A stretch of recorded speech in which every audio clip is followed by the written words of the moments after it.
అందరికీ జై భీమ్. నేను రఘుకుమార్ శీఘ్రమల్లి మాలమాడు రాష్ట్ర కార్యదర్శి.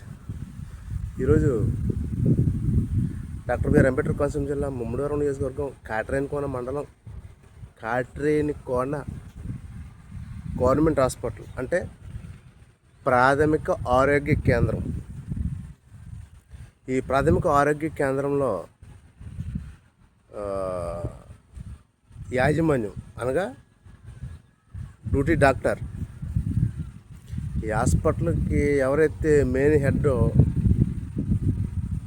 ఆ డాక్టర్ అంటే నాకు తెలిసి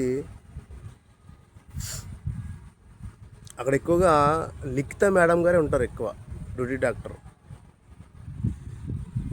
ఇంకొక డాక్టర్ నీలిమ గారు. ఈ నీలిమ గారు కాటరకోన డాక్టరే, కానీ పల్లంకూరులో గవర్నమెంట్ డాక్టర్ లేరు కాబట్టి అక్కడ ఇన్ఛార్జ్ కింద వెళ్తున్నట్టు సమాచారం ఉంది. అయితే నిన్న హఠాత్తుగా కాటరకోన గవర్నమెంట్ హాస్పిటల్కి పర్యావరణ పరిరక్షణ సమితి డాక్టర్ బిఆర్ అంబేద్కర్ కోనసీమ జిల్లా కోఆర్డినేటర్గా విజిట్ చేయడం జరిగింది. నేను 10 గంటలకి ఎప్పుడో వెళ్ళాను. 10:30, 11 గంటలకి డాక్టర్ గారు లేరు. నిన్న లిఖిత గారు సెలవంట. ఏది ఏమైనా వాళ్ళ డాక్టర్లు డ్యూటీలు ఎలాగ ఉన్నా కానీ వాళ్ళైతే డ్యూటీకి పర్ఫెక్ట్గానే వస్తారు నా సమాచారం మేరకు. కానీ ఇందులో ఎన్విరాన్మెంట్ సమస్య ఉంది, పర్యావరణ లోపాలు ఉన్నాయి ఈ హాస్పిటల్లో. ఇది నేను చాలాసార్లు కూడా నేను చెప్పడం జరిగింది, డిఎంహెచ్ఓ గారికి చెప్పడం జరిగింది, ఈ లిఖిత మేడం గారికి చెప్పడం జరిగింది, అదేవిధంగా నీలిమ మేడం గారికి చెప్పడం జరిగింది. విషయం ఏంటంటే నేను సడన్గా వెళ్ళినప్పటికీ హాస్పిటల్ ఆవరణం అంతా కూడా పిచ్చి మొక్కలతో నిండిపోయి ఉంది. నిజంగా ఏ హాస్పిటల్ ఆవరణ కూడా అలాగా పిచ్చి మొక్కలతో ఉంచరు. ఆ పిచ్చి మొక్కలు ఎలాగంటే నేను వీడియోలో చూపిస్తాను చూడండి. దాంట్లో ఎన్ని పాములు ఉన్నాయో, విషసర్పాలు, ఎన్ని విషపూరితమైనటువంటి క్రిమి కీటకాలు ఉన్నాయో ఖచ్చితంగా మనం చూస్తేనే తెలిసిపోతుంది. అది ఫస్ట్ పాయింట్. ఎందుకంటే ఆవరణ అంతా కూడా ఎంత నీట్గా ఉండాలి హాస్పిటల్ అయిన తర్వాత అస్సలు నీట్గా లేదు. మరి ఈ శానిటైజర్ ఉద్యోగులు ఏం చేస్తున్నారు? ఈ శానిటైజర్ ఉద్యోగులతో ఈ డాక్టర్ గారు ఏం పని చేపిస్తున్నారు? వెళ్ళి ఏసీ రూమ్లో కాలు మీద కాలు వేసుకుని కూర్చుంటున్నారా? ఓన్లీ శానిటైజర్ నా పర్పస్ కాదు, నా పరిధి కాదు, నేను శానిటైజర్తో నాకు పని లేదు, హాస్పిటల్ ఆవరణం ఎలా ఉంటే నాకేంటి, పిచ్చి మొక్కలు వెళ్తే నాకెందుకు, అదేవిధంగా ఈ బయోమెడికల్ వేస్ట్ ఎలా ఉంటే నాకెందుకు అని అనుకుంటున్నారేమో అని నాకు చిన్న డౌట్. కానీ అసలు ఈ బయోమెడికల్ వేస్ట్ పైన ఈ డాక్టర్లకి అవగాహన ఉందా లేదా అనేది ఫస్ట్ ప్రశ్న. అయితే ఈ లిఖిత మేడం గారికి అవగాహన ఉంది, అదేవిధంగా ఈ నీలిమ మేడం గారికి కూడా అవగాహన ఉంది. ఎందుకంటే లాస్ట్ టైం నేను బయోమెడికల్ వేస్ట్ ట్రీట్మెంట్కి పంపించినటువంటి కంప్లీట్ డీటెయిల్స్ నేను అడిగాను. నాకు తెలిసి అప్పుడు ఏ దొంగ లెక్కలు పంపించారు, దొంగ లెక్కలు పంపించారు. ఓకే, దాని విషయం పక్కన పెట్టి దొంగ లెక్కలు ఎందుకు అంటున్నానంటే, నిన్న హాస్పిటల్ ఆవరణలో వెనకాలకి వెళ్ళాను. నేను హాస్పిటల్ వెనక్కి వెళ్తే చూడు వీడియోలో చూపిస్తున్నాను. ఈ బయోమెడికల్ వేస్ట్ అనేది అంటించేస్తున్నారు, వీళ్ళు బర్న్ చేస్తున్నారు. ఇలాగా బర్న్ చేయకూడదు. ఎందుకంటే ఈ బర్న్ చేసిన దాంట్లో ఏమేమి ఐటమ్స్ ఉంటాయంటే, డ్రెస్సింగ్ చేసినటువంటి కాటన్స్ నెంబర్ 1, నెంబర్ 2 వాడేసినటువంటి ఇంజక్షన్లు, సిరంజీలు, అదేవిధంగా ఈ సిరంజీ నీడిల్స్, సూదులు, అదేవిధంగా సెలైన్ పెట్టినటువంటి బాటిల్స్, వాటి నీడిల్స్, అదేవిధంగా ఇంజక్షన్ చేసిన తర్వాత ఆ బాటిల్స్, మెడిసిన్ బాటిల్స్, అదేవిధంగా ఎక్స్పైర్డ్ అయినటువంటి ఈ బాటిల్స్ కూడా దాంట్లో అంటించేస్తున్నారు. అదేవిధంగా ఎక్స్పైర్డ్ అయిపోయినటువంటి ట్యాబ్లెట్స్తో పాటు ఇంకా రకరకాల ట్యాబ్లెట్స్ అన్నీ కూడా దాంట్లో మంటలేసి అంటించేస్తున్నారు. ఇలా అంటించడం వల్ల ఈ రసాయనాలు అన్నీ కూడా కాలిపోయి గాల్లో కలిసిపోతాయి. ఈ గాల్లో కలిసిపోయి మొత్తం చుట్టుపక్కల ప్రజలందరికీ కూడా శ్వాసకోశ వ్యాధులు వస్తాయి, రకరకాల గుర్తుపట్టలేనటువంటి వ్యాధులు వస్తాయి. గాలి పొల్యూషన్ అయ్యి మన స్వచ్ఛమైన గాలి తీసుకోవడం అనేసి ఇటువంటి పొల్యూట్ అయినటువంటి గాలి తీసుకోవడం వల్ల రకరకాల వ్యాధులు వస్తాయి. అదేవిధంగా వీళ్ళు భూమిలో పడేయడం వల్ల ఈ రసాయనాలు భూమిలో ఒలికిపోయి ఈ డ్రెస్సింగ్ కాటన్స్ అవి కూడా భూమిలో కలిసిపోయి భూమిలో ఉన్నటువంటి భూగర్భ జలాలు అన్నీ కూడా కలుషితమైపోతాయి.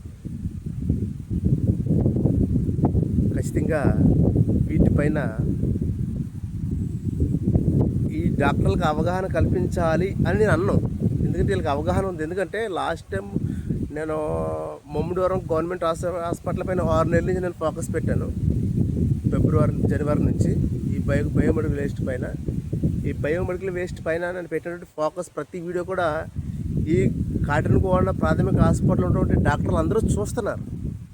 చూసినా కానీ రవికుమార్ మమ్మడివరం గవర్నమెంట్ హాస్పిటల్ ఒకటికే పరిమితం, మన హాస్పిటల్కి వస్తాడేంటి ఆ టైప్లో వీళ్ళకి ఒక ఆలోచన ఉంది. కానీ అది చాలా తప్పు. నేను ఎన్విరాన్మెంట్ ప్రొడక్షన్లో ఈ పర్యావరణ పరిరక్షణ సమితి జిల్లా కోఆర్డినేటర్ అండి. జిల్లాలో ప్రైవేట్ హాస్పిటల్లో 200 హాస్పిటల్ ఉన్నాయి, గవర్నమెంట్ హాస్పిటల్ దగ్గర 19 దగ్గరలో ఉన్నాయి. వీటన్నిటిపైన కూడా ఈ ఈ బయోమెడికల్ వేస్ట్ అదేవిధంగా శానిటైజర్ విషయంలో నాకు రైట్స్ ఉన్నాయి. దాని గురించి ప్రశ్నించే రైట్స్ ఉన్నాయి, దాని గురించి ఇన్స్పెక్షన్ చేసే రైట్స్ ఉన్నాయి, దాని గురించి ఫిర్యాదు చేసే రైట్స్ ఉన్నాయి. దాని మీద state central NGT state pollution control board, central pollution control board, అదేవిధంగా ఎన్జిటి నేషనల్ గ్రీన్ ట్రైబల్స్, ఈ మూడాటికి వెళ్ళే అవకాశాలు నాకు ఉన్నాయి ఎక్కువ. కానీ నేను ముందు నుంచి వార్నింగ్ ఇస్తానే ఉన్నాను వీళ్ళందరికీ కూడా. నేను పెట్టిన ప్రతి వీడియో కూడా మమ్మడివరంలో జరిగినటువంటి దుర్ఘటనల వీడియోలు అన్నీ కూడా నేను వైరల్ చేస్తూనే ఉన్నాను. కానీ వీళ్ళకే మైండ్కి ఎక్కట్లే. పోతే తక్షణమే ఈ డిఎంహెచ్ఓ ఈ విధంగా బయోమెడికల్ వేస్ట్ బర్న్ చేసి భూగర్భ జలాలని అదేవిధంగా స్వచ్ఛమైన గాలిని కలుషితం చేస్తున్నటువంటి ఈ డాక్టర్ పైన చట్టపరమైన చర్యలు తీసుకోవాలి. నేను ఆల్రెడీ గ్రీవెన్స్ నెంబర్ పెడుతున్న చోట గ్రీవెన్స్కి ఇచ్చాను ఆల్రెడీ. దీన్ని సెంట్రల్ పొల్యూషన్ కంట్రోల్ బోర్డుకి అదేవిధంగా ఎన్జిటికి కూడా నేను ఫిర్యాదు చేసే అవకాశాలు ఉన్నాయి. ఎట్టి పరిస్థితుల్లో పర్యావరణానికి ఇబ్బంది కలిగించేటువంటి ఈ దుష్ట చర్యలు ఏమున్నా కానీ నేను సహించేది లేదు. ఖచ్చితంగా ఈ డాక్టర్ల పైన చట్టపరమైన చర్యలు తీసుకునే ప్రయత్నం చేస్తాను. ఈ మీడియా ద్వారా తెలియజేస్తున్నాను.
Hello,